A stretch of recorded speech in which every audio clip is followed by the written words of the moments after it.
Assalamualaikum warahmatullahi wabarakatuh. Perkenalkan, nama saya Najwa Aprilian Yanhar dari kelas akuntansi malam kelas Cibubur. Dalam rangka memenuhi tugas besar manajemen strategik, di sini saya akan mempresentasikan dengan modul keempat, yaitu mengambil keputusan strategis dan analisis mikro atau analisis lingkungan industri organisasi. Di sini ada pengertian keputusan strategis. Strategis adalah keputusan yang bersifat mendasar dan memiliki dampak jangka panjang terhadap organisasi. Keputusan ini biasanya dibuat oleh manajemen puncak dan berhubungan dengan pencapaian visi, misi, dan tujuan utama organisasi. Di sini ada ciri-ciri keputusan strategis. Di antara yang pertama jangka panjang, yang kedua dampak besar, yang ketiga melibatkan ketidakpastian, yang keempat memerlukan sumber daya yang besar. Jangka panjang di sini diartikan keputusan ini tidak hanya berfokus pada masalah sehari-hari, tetapi untuk berencana beberapa tahun ke depan untuk organisasi. Terus yang kedua ada dampak besar. Di sini keputusan strategis membawa perubahan signifikan pada struktur operasional dan arah organisasi. Yang ketiga melibatkan ketidakpastian. Di sini karena berfokus pada jangka panjang, keputusan strategis seringkali diambil dalam kondisi tidak pasti dan memerlukan analisis risiko yang lebih matang. Yang terakhir memerlukan sumber daya yang besar. Yang dimaksud di sini biasanya melibatkan alokasi sumber daya, baik dalam hal keuangan, tenaga kerja, atau waktu. Di sini ada tahapan pengambilan keputusan. Ada identifikasi masalah atau peluang, pengumpulan informasi dan analisis, pengembangan alternatif, evaluasi dan pemilihan alternatif. Yang kelima, pelaksanaan keputusan. Yang terakhir, evaluasi kontrol. Yang dimaksud identifikasi masalah atau peluang di sini yaitu melibatkan analisis pasar, penelitian internal, atau perubahan dalam lingkungan eksternal seperti perubahan regulasi atau teknologi. Pengumpulan informasi dan analisis di sini, setelah masalah peluang diidentifikasi, langkah berikutnya adalah mengumpulkan informasi terkait analisis yang lebih mendalam.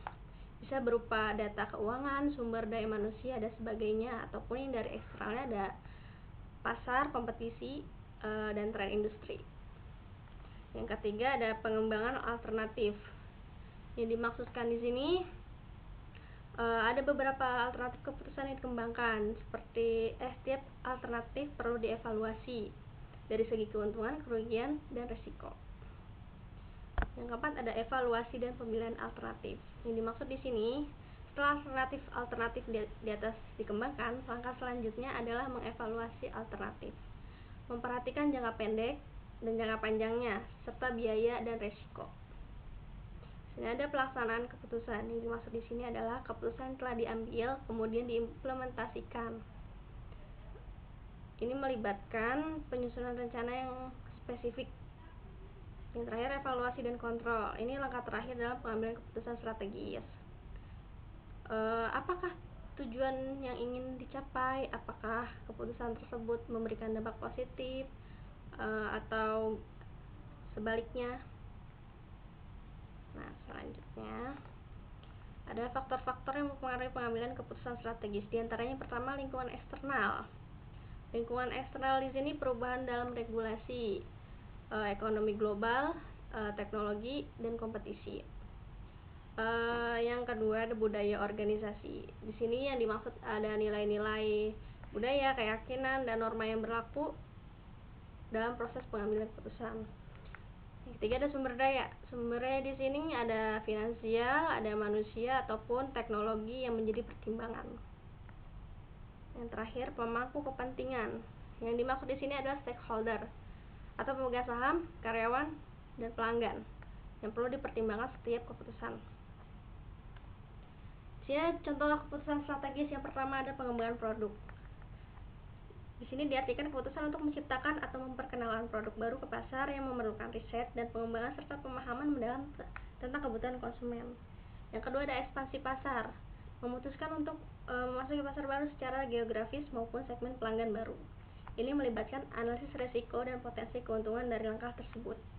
Yang ketiga ada aliansi strategis atau merger, mengambil keputusan untuk berkolaborasi dengan perusahaan lain melalui aliansi strategis atau merger untuk meningkatkan daya saing dan sumber daya organisasi. Yang nomor 3 ini saya bisa kasih contoh dalam perusahaan Indosat, Ooredoo, dan Tri. Mereka berkolaborasi dalam hal jaringan internet. Nah, dia merger produk Tri kepada Indosat, Ooredoo. Jadi mereka jadi satu perusahaan. Kemudian ada juga Indosiar dengan SCTV dalam hal teknologi dan televisi. Yang tadinya mereka terpisah menjadi satu, jadi grup MTech. Begitu juga dengan stasiun TV yang lain seperti JTV, MNC, dan SCTI menjadi satu grup, yaitu MNC Group.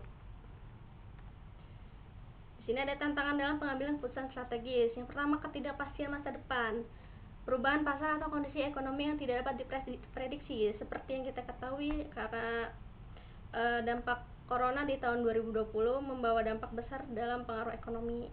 Ekonomi turun drastis sejak pandemi dimulai pada tahun 2020, kemudian berangsur membaik pada 2022, dan sekarang sudah lebih baik lagi kondisi ekonomi globalnya.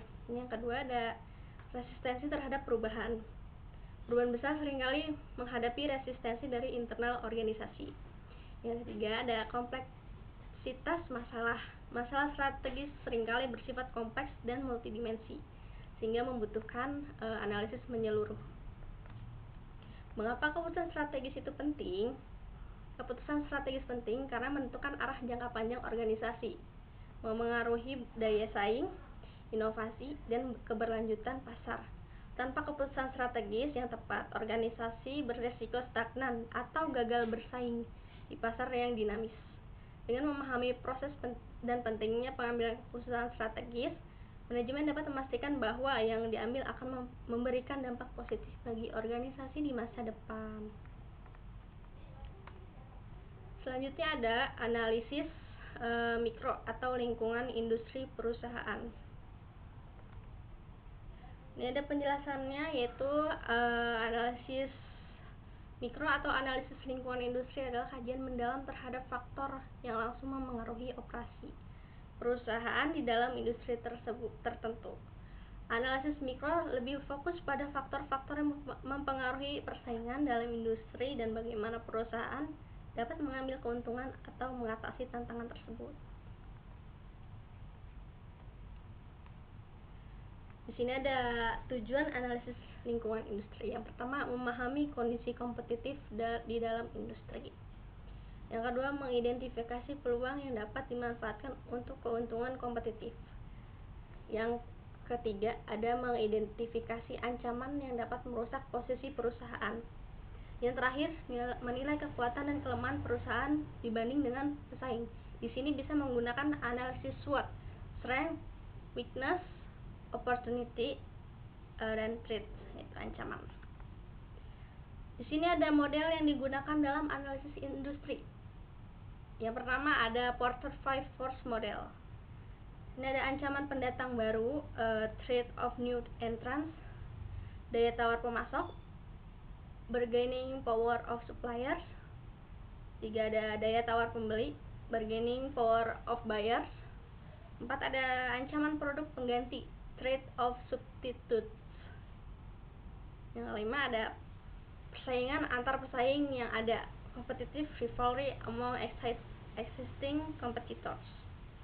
Yang kedua ada analisis SWOT, strength, weakness, opportunities, dan threats. Strength di sini kekuatan, weakness di sini kelemahan, opportunities adalah peluang, threat dan ancaman. Implementasi analisis mikro dalam pengambilan keputusan. 1. Mengembangkan strategi pemasaran yang lebih baik. 2. Menciptakan keunggulan kompetitif dengan memanfaatkan kekuatan internal dan peluang eksternal. 3. Memitigasi resiko dengan menyesuaikan strategi terhadap ancaman yang mungkin timbul dari lingkungan industri.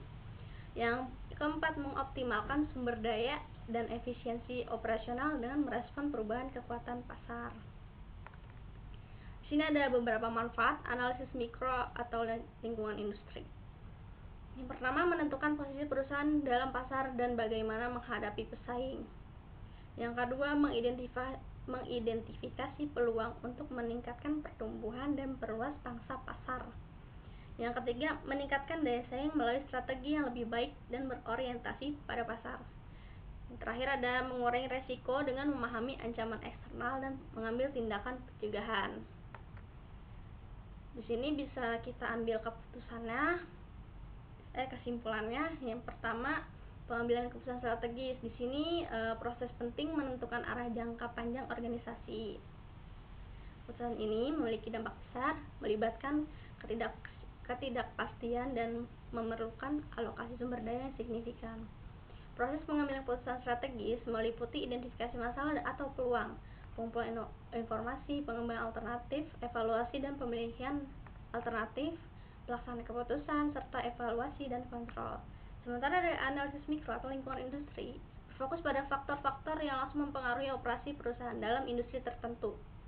Tujuannya untuk memahami kondisi kompetitif, mengidentifikasi peluang dan ancaman, serta menilai kekuatan kelemahan perusahaan. Model yang umum digunakan dalam analisis ini adalah Porter 5 Force Analysis SWOT. Sekian, terima kasih. Mohon maaf apabila ada kesalahan pengertian atau pengucapan dari saya. Terima kasih. Wassalamualaikum warahmatullahi wabarakatuh.